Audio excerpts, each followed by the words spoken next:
कहते हैं कि शादी की पहली रात जब अलीज़ेह दुल्हन बनी अपने कमरे में पति का इंतजार कर रही थी तो हवा में फैली गुलाब और मोतिये की खुशबू अचानक एक जलती हुई अजीब सी गंध में बदल गई। ये किसी लकड़ी या कोयले की गंध नहीं थी, बल्कि ऐसी थी जैसे किसी की रूह जल रही हो। उसने घबरा कर पलट कर देखा, पर आलीशान कमरे में उसके सिवा कोई नहीं था। खिड़कियां और दरवाजा दोनों बंद थे। उसे जरा भी अंदाजा नहीं था कि जिस शख्स से उसने अपनी जिंदगी का सबसे हसीन सपना समझकर शादी की थी वो कोई इंसान नहीं बल्कि एक साया है, एक ऐसा वजूद जिसका प्यार ही उसकी सबसे भयानक कैद बनने वाला था। ये कहानी है अलीज़ेह की, जिसके सपनों का महल बस एक रात में खौफ की जेल बन गया। अलीज़ेह लखनऊ के एक पुराने मोहल्ले की तंग गलियों में पली बढ़ी थी, लेकिन उसकी आंखों में आसमान जितने बड़े ख्वाब थे। उसके वालिद एक सरकारी दफ्तर में क्लर्क थे और माँ घर संभालती थी। घर में पैसा सीमित था, पर उन्होंने अलीज़ेह को नाज़ों से पाला था। अलीज़ेह खूबसूरत थी, तहजीब वाली थी और उसकी मुस्कान में एक अजीब सी कशिश थी।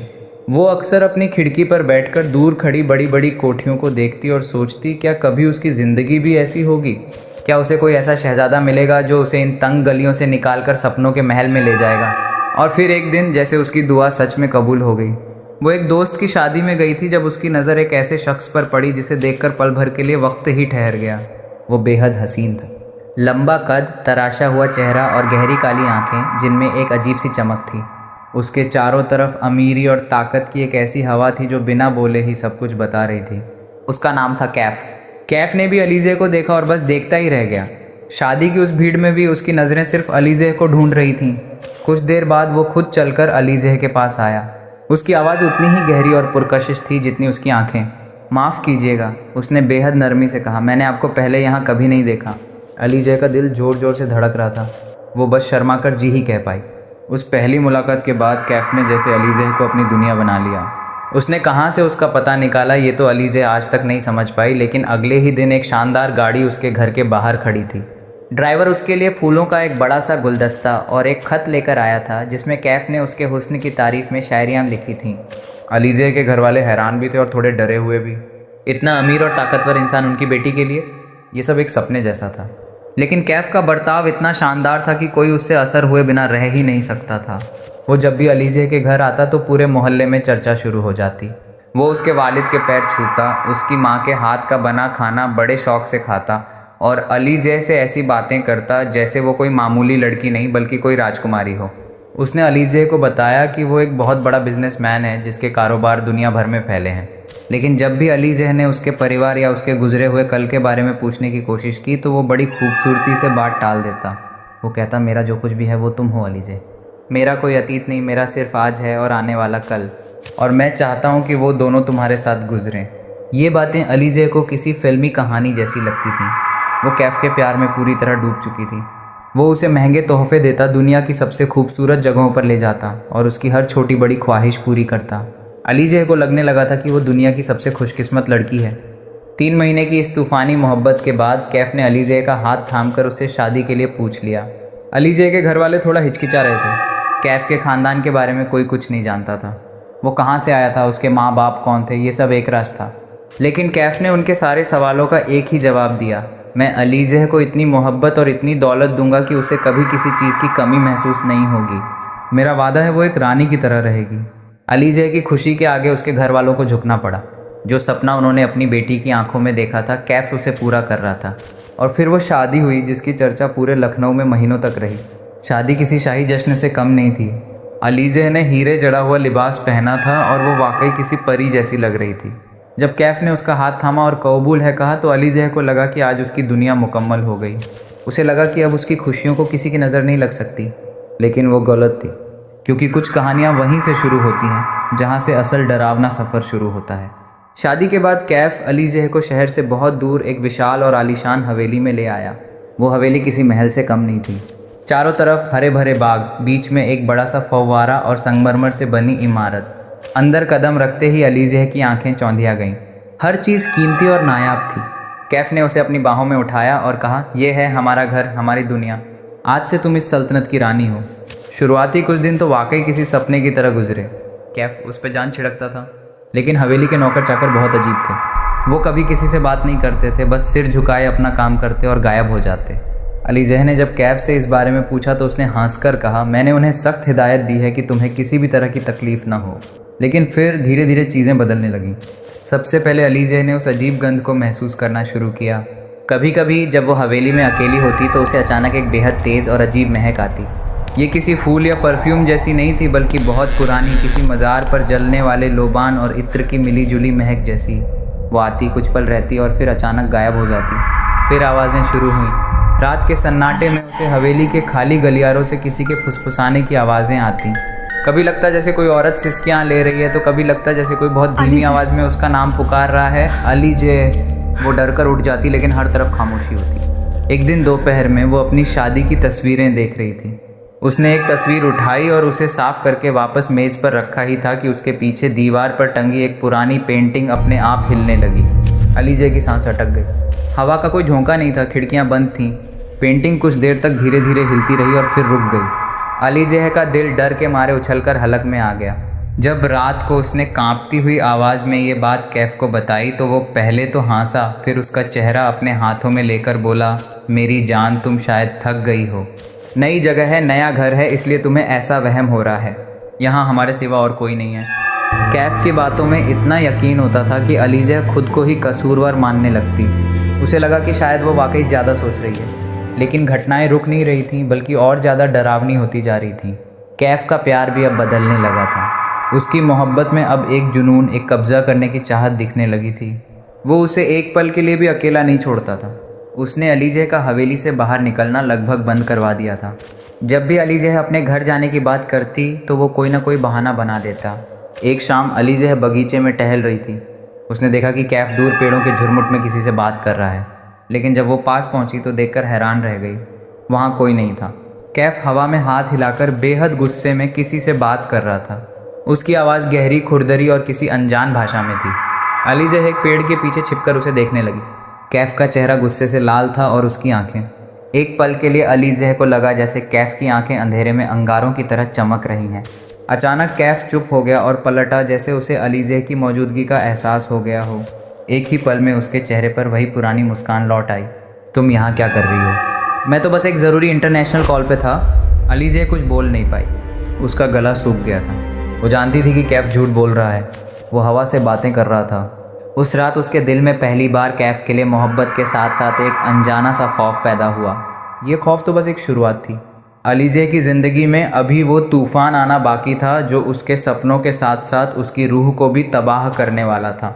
क्या होता है जब आपका प्यार ही आपकी सबसे बड़ी दहशत बन जाए? ये जानने के लिए कहानी में बने रहें। और अगर आपको ऐसी अनसुनी और रहस्यमयी कहानियाँ पसंद हैं तो हमारे चैनल को अभी सब्सक्राइब करें। चलिए अब वापस चलते हैं अली जे की खौफनाक दुनिया में। शक का जो बीज अली जे के दिल में बोया गया था वो अब धीरे धीरे एक पेड़ बन रहा था।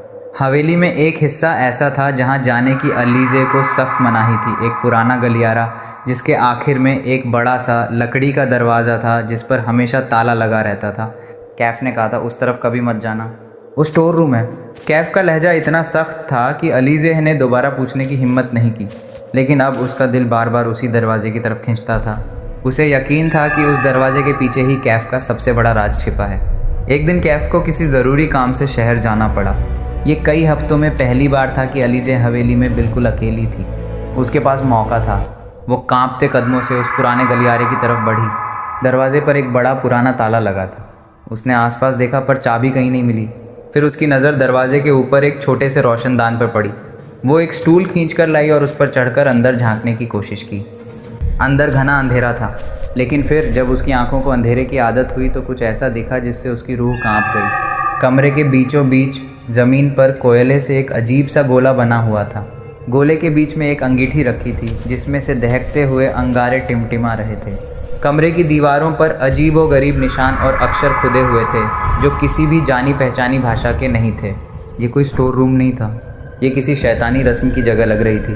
अली जे डर के मारे नीचे उतर आई, लेकिन तभी उसके पीछे दरवाज़ा खुलने की आवाज़ आई। कैफ दरवाजे पर खड़ा था। वो शहर नहीं गया था, वो तो अली जे को परख रहा था। उसके चेहरे पर वो प्यारी मुस्कान नहीं थी। उसकी आंखें गुस्से से जल रही थीं। मैंने तुमसे कहा था। उसकी आवाज़ किसी गहरी गुफा से आती हुई लग रही थी कि यहाँ मत आना। ये सब क्या है कैफ? अली जे ने कांपती हुई आवाज़ में पूछा। कैफ हंसा, एक खौफनाक सर्द हंसी जो दीवारों से टकराकर गूंज रही थी। तुम जानना चाहती हो ना कि मैं कौन हूँ? तुम जानना चाहती हो कि मेरा परिवार क्यों नहीं है, मेरा अतीत क्यों नहीं है? अलीजे डर के मारे पीछे हटने लगी, लेकिन उसकी पीठ दीवार से जा लगी। मेरा कोई अतीत इसलिए नहीं है क्योंकि मैं वक्त से परे हूँ। मेरा कोई परिवार इसलिए नहीं है क्योंकि मेरी दुनिया तुम्हारी दुनिया से अलग है। कैफ अब उसके बिल्कुल सामने था। उसने अपना हाथ उठाया और अलीजे के गाल को छुआ। उसका हाथ बर्फ़ की तरह ठंडा था। तुम इंसान नहीं हो। अलीजे के मुंह से बस इतना ही निकला। इंसान? कैफ फिर हंसा। इंसान तो मिट्टी के बने होते हैं, कमज़ोर फानी। हम आग की उस लपट से बने हैं जिसमें धुआं नहीं होता। हम वो वजूद हैं जिनका जिक्र तुम्हारी पुरानी किताबों में है, लेकिन जिन पर तुम यकीन नहीं करना चाहते। और फिर अलीजे ने वो देखा जिस पर वो मरते दम तक यकीन नहीं कर पाती। कैफ का जिस्म झिलमिलाने लगा। उसका खूबसूरत चेहरा पिघलने लगा। उसकी शक्ल बदलने लगी। उसकी आंखें अब काली नहीं रहीं, वो दहकते हुए अंगारों की तरह जलने लगी। उसका कद बढ़ने लगा और उसकी परछाई दीवार पर एक अजीब भयानक शक्ल ले रही थी, जिसके शायद पंख भी थे। कमरे में अचानक वही जलने वाली, रूह को झुलसाने वाली गंध भर गई। वो कैफ नहीं था। लोक कथाओं और पुरानी कहानियों में जिक्र किया जाने वाला एक जिन्न था। मैं तुम्हें सदियों से देख रहा था अलीजे, उस भयानक वजूद ने कैफ की ही आवाज़ में कहा, लेकिन अब उस आवाज़ में हज़ारों साल की गूंज थी। तुम्हारी परदादी, उसकी भी माँ। मैं तुम्हारे खून की हर औरत को देखता आया हूँ, लेकिन मुझे तुम पसंद आई। मैंने ये इंसानी रूप सिर्फ तुम्हारे लिए लिया था। अलीजे का दिमाग सुन्न हो गया था। वो न चीख पा रही थी, न हिल पा रही थी। तुमसे शादी करना मेरा जुनून था, जिन्न ने कहा, और उसका चेहरा वापस धीरे धीरे कैफ की शक्ल लेने लगा। और अब तुम मेरी हो, हमेशा के लिए। ये मंजर देखकर अलीजे बेहोश होकर वहीं गिर पड़ी।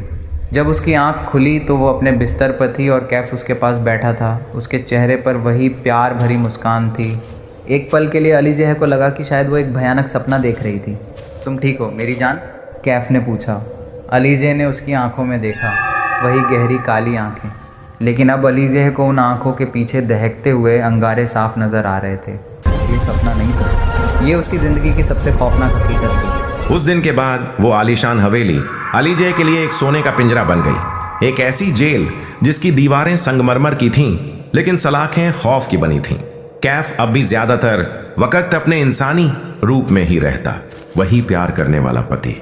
और यही बात अलीजे को सबसे ज्यादा डराती थी, ये जानना कि इस खूबसूरत चेहरे के पीछे एक भयानक ताकत छिपी है। उसे हर पल एक घुटन में रखता था। वो उसे दुनिया की हर चीज लाकर देता, हीरे, जवाहरात, कीमती कपड़े, लेकिन उसे एक चीज की इजाजत नहीं थी, आजादी। अलीजे ने कई बार भागने की कोशिश की। एक बार वो दबे पांव घर के मेन दरवाजे से बाहर भागी। वो भागती रही जब तक उसकी सांस नहीं फूल गई। उसे लगा कि वो हवेली से बहुत दूर आ गई है, लेकिन जब उसने रुककर पलटकर देखा तो उसके पैरों तले जमीन खिसक गई। वो हवेली के दरवाजे पर ही खड़ी थी, जैसे वो एक ही जगह पर दौड़ रही थी। एक और बार उसने लैंडलाइन से अपनी अम्मी को फोन किया। अम्मी, वो रोते हुए बोली, अम्मी मुझे बचा लो। कैफ इंसान नहीं है। इससे पहले कि वो बात पूरी कर पाती, लाइन कट गई। कुछ देर बाद कैफ मुस्कुराता हुआ कमरे में आया और बोला, किससे बात कर रही थी जान? लाइन ठीक से काम नहीं कर रही शायद। अलीजे की हिम्मत टूट गई। वो समझ गई थी कि वो उसकी हर कोशिश को पहले ही भांप लेता है। एक दिन जब अलीजे बहुत रो रही थी तो कैफ को गुस्सा आ गया। उसने सिर्फ अपनी उंगली उठाई और कमरे की खिड़की पर लगा। मोटा शीशा अपने आप चटक कर हजारों टुकड़ों में बिखर गया। मैंने कहा ना, यही तुम्हारा घर है, वो चीखा था।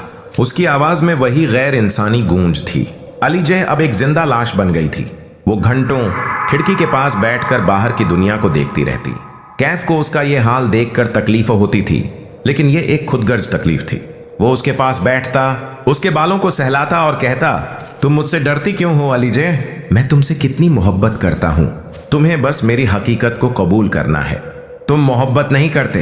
एक दिन अलीजे ने टूटी हुई आवाज में कहा, तुम कब्जा करना चाहते हो। मोहब्बत आजाद करती है, कैद नहीं करती। ये सुनकर कैफ की आंखों में एक पल के लिए उदासी आई, लेकिन फिर वही जुनून हावी हो गया। मैं तुम्हें कभी आजाद नहीं कर सकता, तुम मेरी हो। दिन गुजरते गए। अलीजे ने उम्मीद छोड़ दी थी। फिर एक रात उसे अपनी दादी की कही हुई एक बात याद आई। वो कहती थीं कि आग से बने ये वजूद अल्लाह के कलाम यानी पाक शब्दों की ताकत से डरते हैं। उन्हें आयत अल कुर्सी से खौफ आता है। एक धुंधली सी उम्मीद की किरण जागी। उसे याद आया कि उसकी अम्मी ने उसके सामान में एक छोटा सा मखमल में लिपटा हुआ कुरान शरीफ रख दिया था। अब सवाल यह था कि वो कुरान कहाँ था? कैफ ने उसका सारा पुराना सामान उसी स्टोर रूम में रखवा दिया था जिसके पास वो खौफनाक कमरा था। अली जेह ने फैसला कर लिया वो एक आखिरी बार कोशिश करेगी। एक रात आसमान में गहरे काले बादल छाए थे और बिजली कड़क रही थी। कैफ बेचैन था। उसने अली जेह से कहा, आज की रात ठीक नहीं है, मैं कुछ देर के लिए अपने कमरे में जा रहा हूँ, बाहर मत निकलना। अली जेह समझ गई यही मौका था। जैसे ही कैफ उस गलियारे में गायब हुआ, अली जेह दबे पांव स्टोर रूम की तरफ भागी। उसने कांपते हाथों से अपना सामान टटोलना शुरू किया और फिर एक पुराने संदूक में उसे वो मखमल का गिलाफ महसूस हुआ। उसके हाथ में अल्लाह की पाक किताब थी। उसे पकड़ते ही अली जेह को लगा जैसे उसके बदन में एक नई ताकत आ गई हो। वो कुरान को सीने से लगाए वापस अपने कमरे की तरफ भागी, लेकिन जैसे ही वो गलियारे में पहुंची, कैफ उसके सामने खड़ा था। वो अपनी असली भयानक शक्ल में था। उसका जिस्म धुएं और आग का एक मिलाप लग रहा था। उसकी आंखें नफरत से जल रही थीं। मैंने तुम्हें मना किया था, वो गरजा। हवेली हिलने लगी, लेकिन अली जेह इस बार डरी नहीं। उसने कुरान को कसकर पकड़ लिया और कांपती हुई आवाज में ऊंची आवाज में बिस्मिल्लाह पढ़ा। जैसे ही वो पाक शब्द उसके मुंह से निकले, जिन्न एक कदम पीछे हट गया, जैसे उसे किसी ने धक्का दिया हो।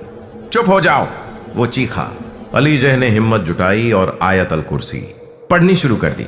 अल्लाहु ला इलाहा इल्ला हुवल हय्युल कय्यूम। हर लफ्ज के साथ जिन्न की ताकत कमजोर पड़ रही थी। कमरे में हवा का एक बवंडर उठ गया। जिन्न दर्द से चीख रहा था। उसकी शक्ल बार बार बदल रही थी। कभी वो कैफ का चेहरा बनता जो तकलीफ में था, और कभी वो भयानक आग का गोला। अली जेह रुक जाओ प्लीज, कैफ की आवाज में दर्द था। तुम मुझे तकलीफ पहुंचा रही हो। एक पल के लिए अली जेह रुकी।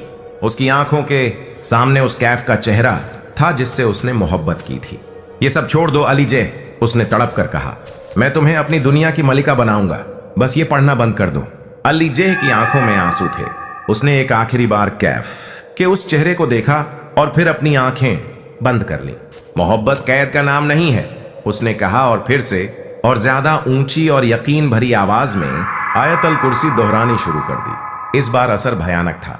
जैसे ही पाक आयत पूरी हुई, जिन्न एक कान फाड़ देने वाली चीख के साथ जलने लगा। उससे नीले और काले रंग की लपटें उठने लगीं और वो राख में बदलने लगा। अली जेह, ये उसका आखिरी शब्द था। एक दर्द भरी चीख जो हवेली की दीवारों में हमेशा के लिए कैद हो गई। जहां वो खड़ा था वहां अब सिर्फ एक जलती हुई राख का ढेर था। हवेली में अचानक मौत जैसा सन्नाटा छा गया। अली जेह वहीं जमीन पर गिर पड़ी और रोने लगी। वो जीत गई थी, लेकिन उसने अपना प्यार, अपने ख्वाब, सब कुछ उस राख के ढेर में खो दिया था। अगली सुबह उस आलीशान हवेली के दरवाजे खुले हुए थे। अली जेह हाथ में वो छोटा सा कुरान लिए बाहर निकली। उसने एक बार भी पलटकर उस सोने के पिंजरे की तरफ नहीं देखा। उसके बाद क्या हुआ ये कोई ठीक ठीक नहीं जानता। ये कहानी एक लोक कथा बन गई। कुछ लोग कहते हैं कि वो अपने घर लौट गई, लेकिन फिर कभी किसी से बात नहीं की। कुछ कहते हैं कि वो उस हवेली से निकलने के बाद कहां गायब हो गई। ये भी एक राज है। वो हवेली आज भी उस वीरान इलाके में खड़ी है। लोग कहते हैं कि आज भी चांदनी रातों में उस हवेली से किसी औरत के रोने और एक मर्द की दर्द भरी चीखें सुनाई देती हैं। कहते हैं ये कहानी एक चेतावनी है कि जो चीजें सपनों जैसी लगती हैं वो कभी कभी हमारी जिंदगी का सबसे भयानक दुस्वप्न बन सकती है। और प्यार और जुनून के बीच एक बहुत बारीक सी लकीर होती है जिसे पार करने का अंजाम सिर्फ तबाही होता है, चाहे वो इंसान हो या जिन्न।